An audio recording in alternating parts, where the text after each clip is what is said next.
বন্ধুরা, আটা দিয়ে এত সুন্দর গ্যাসের চুলায় পাউরুটি তৈরি করা যায়, আজকের রেসিপি না দেখলে একদমই ভাবতে পারবেন না।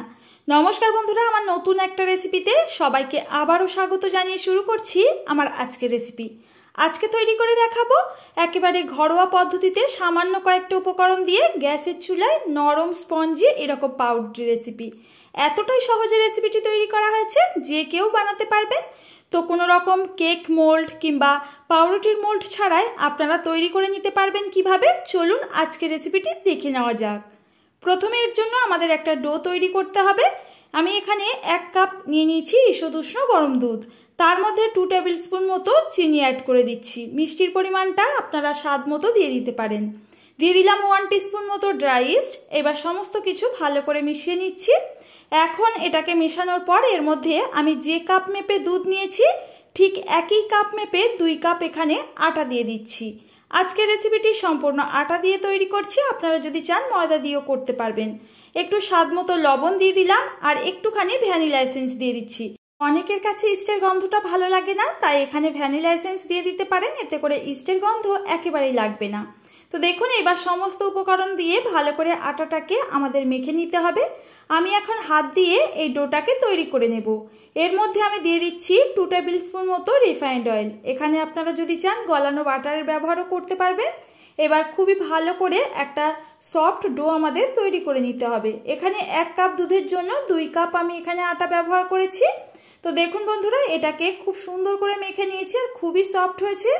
এটাকে এখন আমাদের রেস্টে রেখে দিতে হবে মিনিমাম 1 ঘন্টার জন্য। আর একেবারে গরম জায়গায় এই ডোটাকে ভালো করে তেল মাখিয়ে ওপর থেকে আমি ঢাকা বন্ধ করে রেখে দিচ্ছি। বন্ধুরা, আজকের রেসিপিটি সম্পূর্ণ দেখার জন্য অনুরোধ রইল।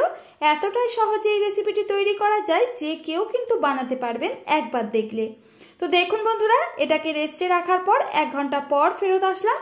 ডোটা কিন্তু এখন ফুলে একেবারে ডবল হয়ে গেছে। এটাকে আবারও হাত দিয়ে আমাদের ভালো করে প্রেস করে করে মেখে নিতে হবে। এর মধ্যে থাকা বাতাসটা একদমই বের করে দিতে হবে। আর দেখুন, এটাকে আমি একটা ছড়ানো জায়গায় এখন নিয়ে নেব। নিয়ে এটাকে একটুখানি উপর থেকে এইরকম আটা কিংবা ময়দা যা হোক কিছু একটু ছড়িয়ে আপনারা মেখে নেবেন।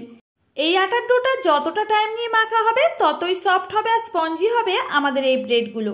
এখন এটাকে ভালো করে মেখে নেওয়ার পর 4টে সমান ভাগে করে আমি একটা ছুরির সাহায্যে কেটে নিচ্ছি।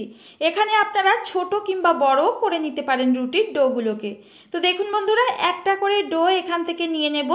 আর এখানে কিভাবে এই রুটির শেপটা তৈরি করি দেখে নিন। এখন একটা করে ডো এখান থেকে নিয়ে হাতে এইভাবে তালু দিয়ে আমরা লম্বা রোলের মতো করে পাকিয়ে নেব। তো এই রুটিগুলো সব থেকে বানানো কিন্তু সহজ বন্ধুরা, যে কেউ একবার দেখলে বানাতে পারবে, বলে বোঝানোর কিছু নেই। তো দেখুন, একটা আমার তৈরি করে নেওয়া হয়ে গেছে।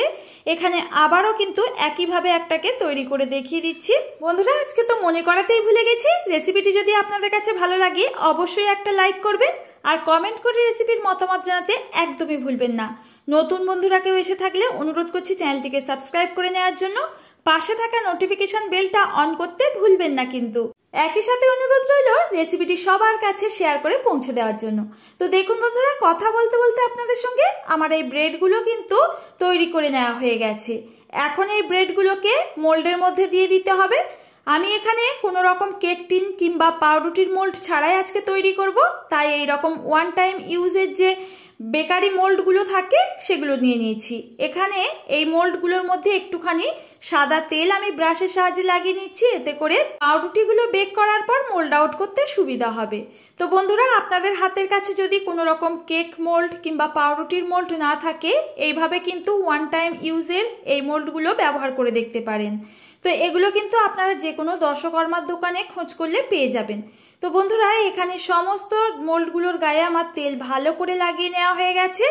এখন এর মধ্যে যে পাউরুটির ডোগুলো আমরা রেডি করে রেখেছিলাম এর মধ্যে একে একে দিয়ে দেব। একইভাবে প্রত্যেকটি পাউরুটির ডো আমি এখানে মোল্ডের মধ্যে সাবধানে দিয়ে দিচ্ছি। আর দেখুন, আমি পুরোপুরি কিন্তু মোল্ডের সাইজেই এখানে পাউরুটির ডোগুলো তৈরি করে নিয়েছিলাম। আর এই ডোগুলো প্রত্যেকটা দেওয়ার পর কিন্তু সাথে সাথে বেক করতে যাবেন না, এগুলোকে আমাদের মিনিমাম 1 ঘন্টার জন্য রেস্টে রেখে দিতে হবে। যতক্ষণ না পাউরুটির এই ডোগুলো ফুলে ডবল হয়ে যাচ্ছে ততক্ষণ অপেক্ষা করতে হবে। মোল্ডে দেওয়ার সাথে সাথে পাউরুটি কখনোই বেক করবেন না, তাহলে পারফেক্ট হবে না। তো দেখুন বন্ধুরা, 1 থেকে 1.5 ঘন্টার জন্য গরম জায়গায় এই পাউরুটির মোল্ডগুলোকে রেখে দিয়েছিলাম। তো এখন কিন্তু ফুলে ডবল হয়ে গেছে, দেখতেই পাচ্ছেন। এদিকে সুন্দর একটু কালার আনার জন্য আমি একটা ডিমের কুসুম নিয়েছি আর সামান্য 1 চামচ মতো ঠান্ডা দুধ অ্যাড করে দিলাম। এবার ভালো করে মিশিয়ে নেব। এবার ব্রাশের সাহায্যে পাউরুটির ওপর থেকে দেখুন লাগিয়ে দিচ্ছি, এতে করে সুন্দর একটা গোল্ডেন কালার চলে আসবে খুব তাড়াতাড়ি। আর আমার যে সমস্ত বন্ধুরা ডিম একদমই পছন্দ করেন না, এটা স্কিপ করে দিতে পারেন। এখানে ঠান্ডা দুধের সঙ্গে একটু কর্নফ্লাওয়ার মিশিয়ে ভালো করে ওপর থেকে লাগিয়ে দেবেন, দেখবেন সুন্দর একটা কালার চলে আসছে।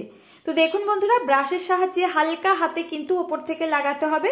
যদি নিচের দিকে কোনোভাবে ছিদ্র হয়ে যায়, পাউরুটির মধ্যে থাকা যে বাতাসটা এটা বেরিয়ে যাবে আর পাউরুটি কিন্তু পারফেক্ট হবে না। এগুলো আমাদের কিন্তু রেডি হয়ে গেছে, এখন বেক করে নেব। তো আগের থেকে আমি গ্যাস ওভেনে একটা স্ট্যান্ড কড়াইয়ের মধ্যে দিয়ে ঢাকা বন্ধ করে প্রিহিট করে নিয়েছি 7 মিনিটের জন্য। এখন ঢাকনাটা খুলে এর মধ্যে মোল্ড দুটো করে আমি বেক করে নেব। তো 2 বারে আমি বেক করব, কারণ 4টে মোল্ড আছে, আমার একবারে দেওয়া যাবে না। তো দেখুন বন্ধুরা, এটাকে 20 মিনিটের জন্য আমি বেক করেছি গ্যাসের ফ্লেমটা লো টু মিডিয়ামে রেখে।